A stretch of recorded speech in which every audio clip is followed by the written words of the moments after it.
श्री गणेशाय नमः। श्रीमद्भागवतांतर्गतम गजेंद्रकृत भगवत्सत्वम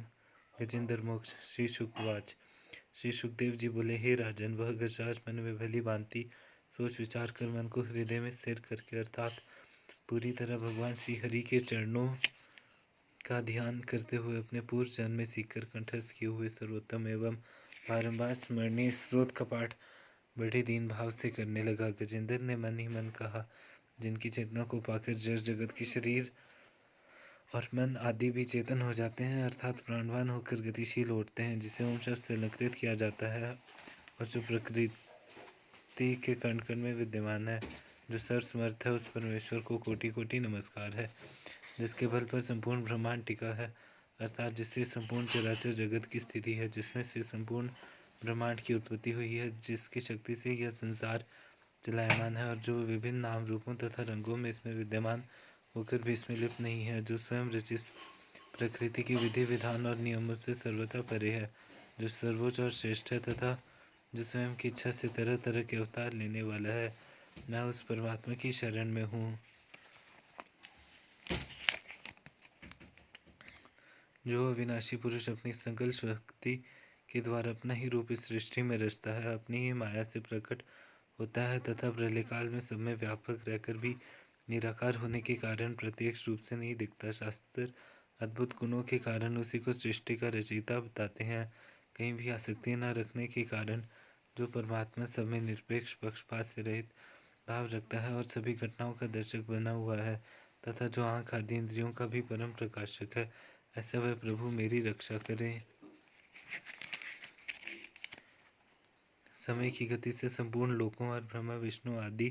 अधिष्ठाता देवताओं लोकपालों के पंचभूतों पृथ्वी जल तेज वायु और आकाश में प्रवेश कर जाने पर और पंचभूतों से लेकर मैं तत्व तक समस्त कारणों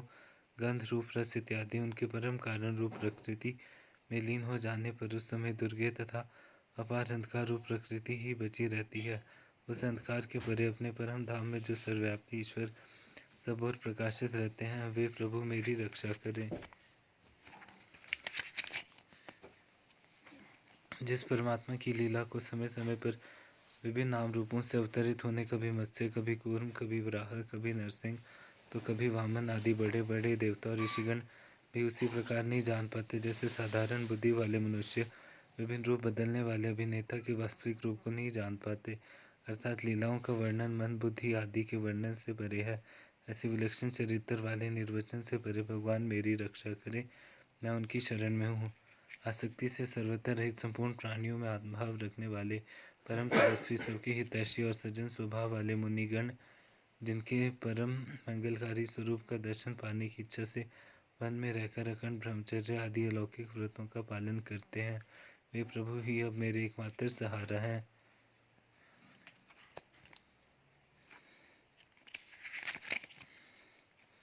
जिस परमपिता का कर्मों की गति अनुसार न तो जन्म होता है तथा जो न ही तो प्राणियों के मोह या मद के वशीभूत कर्म करता है, जिसके निर्गुण निराकार रूप का न कोई नाम है न ही रूप आकृति, और जो समय समय पर जगत की उत्पत्ति और संहार के लिए विभिन्न नाम रूपों में अवतार ग्रहण करता है, उस सर्वशक्तिमान परमात्मा रूपी परब्रह्म परमेश्वर को नमस्कार है। उन प्रकृति से रचित आकार से शून्य एवं अनेकों आकार रूप अद्भुत कर्म प्रभु को बारंबार नमस्कार है। अपनी इच्छा से प्रकाशित अर्थात प्रकट होने वाले सर्व साक्षी परमात्मा को नमस्कार है। मन वचन एवं चित्तवृत्तियों से सर्वथा परे रहने वाले प्रभु को अनेकों बार नमस्कार है। विवेकी पुरुष सात्विक विचारों की प्रधानता के कारण निवृत्त धर्म के आचरण से जिस प्रभु का दर्शन करते हैं, मोक्ष रूपी आनंद को देने वाले तथा मोक्ष सुख की अनुभूति रूप परमानंद रूप भगवान को मेरा नमस्कार है। जो सतगुण को स्वीकार करके शांत है, जो रजोगुण को स्वीकार करके घोर है तथा तमोगुण को स्वीकार करके मूढ़ से दिखने वाले उन भेद रहित सदा सद्भाव से रहने वाले ज्ञानी, जिनका आदि मध्य व अंत रूप है, उस प्रभु को नमस्कार है। श्री विष्णु का यहाँ ज्ञानम के रूप में प्रतिपादन है। शरीर इंद्रिय आदि से रचित समस्त प्राणियों के रहस्यों के ज्ञाता, सबके स्वामी और समस्त कार्यों के संपन्न होते समय काल रूप से साक्षी परम पिता को नमस्कार है। सबके हृदय में वास करने वाले प्रकृति के भी परम कारण किंतु स्वयं कारण रहित प्रभु को नमस्कार है। समस्त इंद्रियों, कर्मेंद्रियों तथा आँख, कान, नाक, त्वचा एवं जीवा तथा कर पर जीवा, गुप्तेंद्रियों एवं उनके स्वरूप, गंध, शब्द, स्पर्श तथा रस के ज्ञाता, समस्त प्रतीतियों के कारण रूप, समस्त जड़, अचल और चेतन, ऐसी चराचर सृष्टि तथा सबकी मूलभूत विद्या के द्वारा सूचित होने वाले तथा सभी प्राणियों में अविद्या रूप से भासने वाले प्रभु, आपको नमस्कार है। समस्त ब्रह्मांड के कारण होकर भी स्वयं किसी भी तत्व के कारण न रचे जाने वाले तथा कारण होने पर भी परिणाम रहित होने के कारण अन्य कारणों से विलक्षण कारण रूप परमात्मा, आपको अनेकों बार नमस्कार है। समस्त वेदों तथा सभी शास्त्रों के परम तात्पर्य तथा श्रेष्ठ पुरुषों की परम गति भगवान को नमस्कार है, जो परमात्मा त्रिगुण सत रज एवं तम रूपी काष्ठ में छुपी हुई ज्ञान रूपी अग्नि है। इन गुणों में हलचल होने पर जिनके मन में सृष्टि रचने की भावना जाग जाती है तथा आत्म तत्व की भावना के द्वारा करने योग्य तथा न करने योग्य कर्मों के विधि विधान बताने वाले शास्त्र से ऊपर हैं। त्रिगुण के प्रभाव से मुक्त साधु जनों के हृदय में जो चैतन्य शक्ति के रूप से प्रकाशित होते हैं, ऐसे श्री प्रभु को मैं नमस्कार करता हूँ। मुझ जैसे शरण में आए हुए अविद्या की माया से मोहित जीव की अविद्या रूप फांस को सदा सदा के लिए पूरी तरह काट देने वाले अत्यधिक दयालु प्रभु को मेरा नमस्कार है। अपने अंश से संपूर्ण जीवों के मन में अंतर्यामी रूप से प्रकट रहने वाले सबके शासक अनंत परमात्मा प्रभु, आपको मेरा नमस्कार है। देह, पुत्र, पुत्री, मित्रादि एवं धन संपत्ति तथा कुटुंबियों से आसक्ति रखने वाले प्राणियों को कठिनाई से प्राप्त होने वाले तथा सब कुछ त्याग कर मोक्ष की इच्छा वाले प्राणियों द्वारा अपने हृदय में निरंतर चिंतित ज्ञान स्वरूप सर्वसमर्थ भगवान को मेरा नमस्कार है। जिस परम पिता को धर्म, मनवांछित सांसारिक पदार्थ, धन एवं मोक्ष की कामना से भजने वाले प्राणी मनचाही गति को प्राप्त कर लेते हैं तथा इनके अतिरिक्त जो इन सबको बिन मांगे ही अनेकों दुर्लभ पदार्थ देते हैं तथा जन्म मरण रहित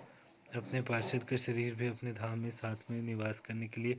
दे देते हैं, वे अतिशय दयालु प्रभु मुझे इस विपत्ति से सदा के लिए उबार लें। जिस परम पिता के अनन्य भक्त जो एकमात्र श्री भगवान के ही शरणागत हैं तथा जिनके लिए धर्म, अर्थ आदि सभी पदार्थ व्यर्थ हैं, अर्थात जो कुछ भी नहीं चाहते बल्कि श्री हरि की परम कल्याणकारी और अत्यंत अद्भुत लीलाओं व गुणों का गान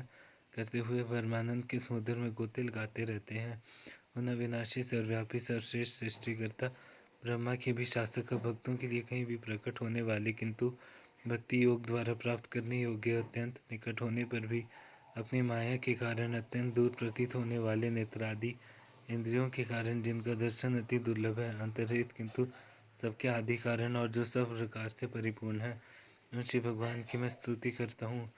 ब्रह्मा आदि सभी देवता, चारों वेद तथा संपूर्ण चराचर जीव नाम और आकृति के भेद से जिनके शुद्ध अंश मात्र से रचे गए हैं, जिस प्रकार प्रचंड अग्नि से लपटें तथा सूर्य से किरणें अपने आप निकलती हैं और फिर उन्हीं अग्नि और सूर्य में जाकर विलीन हो जाती हैं, उसी प्रकार बुद्धि, मन तथा इंद्रियां एवं नाना योनियों के शरीर यह गुणमय प्रपंच जिन स्वयं प्रकाशित परमात्मा से प्रकट होता है और पुनः उन्हीं में लीन हो जाता है, वह परम पिता परमात्मा न तो देव है, न असुर, न मनुष्य है, न अन्य पशु पक्षी आदि किसी योनि का प्राणी है, न स्त्री है, न पुरुष और नहीं न वह कोई ऐसा जीव है जिसका इन तीनों ही श्रेणियों में समावेश न हो सके। न वे गुण है, न कार्य है, न कारण। अंततः यह सब कुछ जो नहीं है, उसके बाद भी जो कुछ बचता है वही उस परमात्मा का स्वरूप है और वे ही सब कुछ है, अर्थात वही यह सब कुछ है जो दिखाई दे रहा है। ऐसे परमात्मा मेरे उद्धार के लिए आविर्भूत हो। मैं इस ग्राह मगरमच्छ के चंगुल से छूटकर भी जीवित रहना नहीं चाहता, क्योंकि अंदर और बाहर सभी तरह से विद्या के द्वारा ढके हुए इस हाथी के शरीर से मुझे क्या लेना है। मुझे इससे अब कोई आसक्ति नहीं रह गई है। मैं तो आत्मा के प्रकाश को ढक देने वाले उस ज्ञान की निवृत्ति छुटकारा चाहता हूँ, जिसका कालक्रम से अपने आप नाश मुश्किल हो, तब तो आपकी कृपा या ज्ञान उद्देश्य भी होता है। इस प्रकार मोक्ष का अभिलाषी मैं विश्व के रचयिता स्वयं विश्व के रूप में दिखाई पड़ने वाले तथा विश्व से सर्वथा परे विश्व को खिलौना बनाकर खेलने वाले विश्वभव में आत्म रूप से व्याप्त अजन्मा सर्वव्यापक एवं पाने योग्य वस्तुओं में सबसे श्रेष्ठ, जिसे प्राप्त करने के बाद और कुछ, ऐसे परमात्मा को मैं नमस्कार करता हूँ। मैं उनकी शरण में हूँ। जिन साधकों ने भगवत भक्ति रूप योग के द्वारा कर्मों को जला डाला है, वे योगी जन उसी योग के द्वारा शुद्ध किए हुए अपने हृदय में जिन्हें प्रकट हुआ देखते हैं, उन योगियों के ईश्वर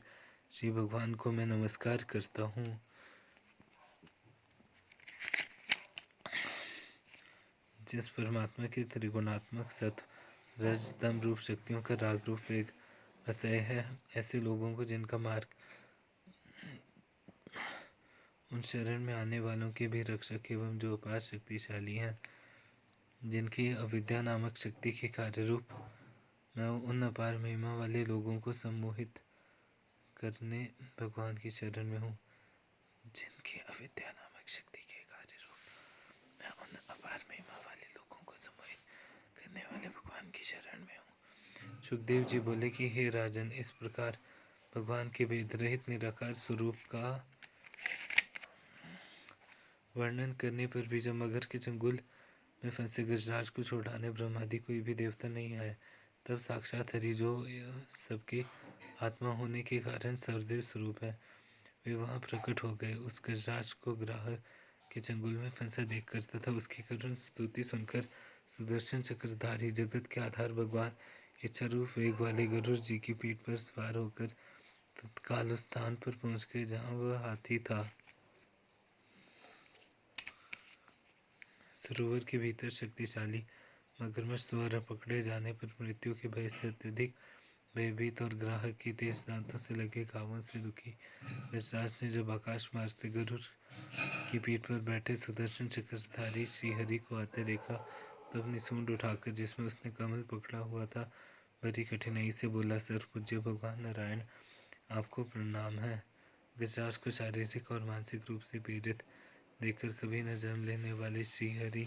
एक गरुड़ को छोड़कर उस सरोवर के किनारे आए और दया से प्रेरित होकर ग्रास से उस गजराज को तत्काल सरोवर से बाहर निकाल लाए। उसके बाद देवताओं के देखते देखते अपने शत्रुहारी सुदर्शन चक्र से ग्राह का मुंह चीरकर उन्होंने गजराज को उसके चंगुल से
उबार लिया।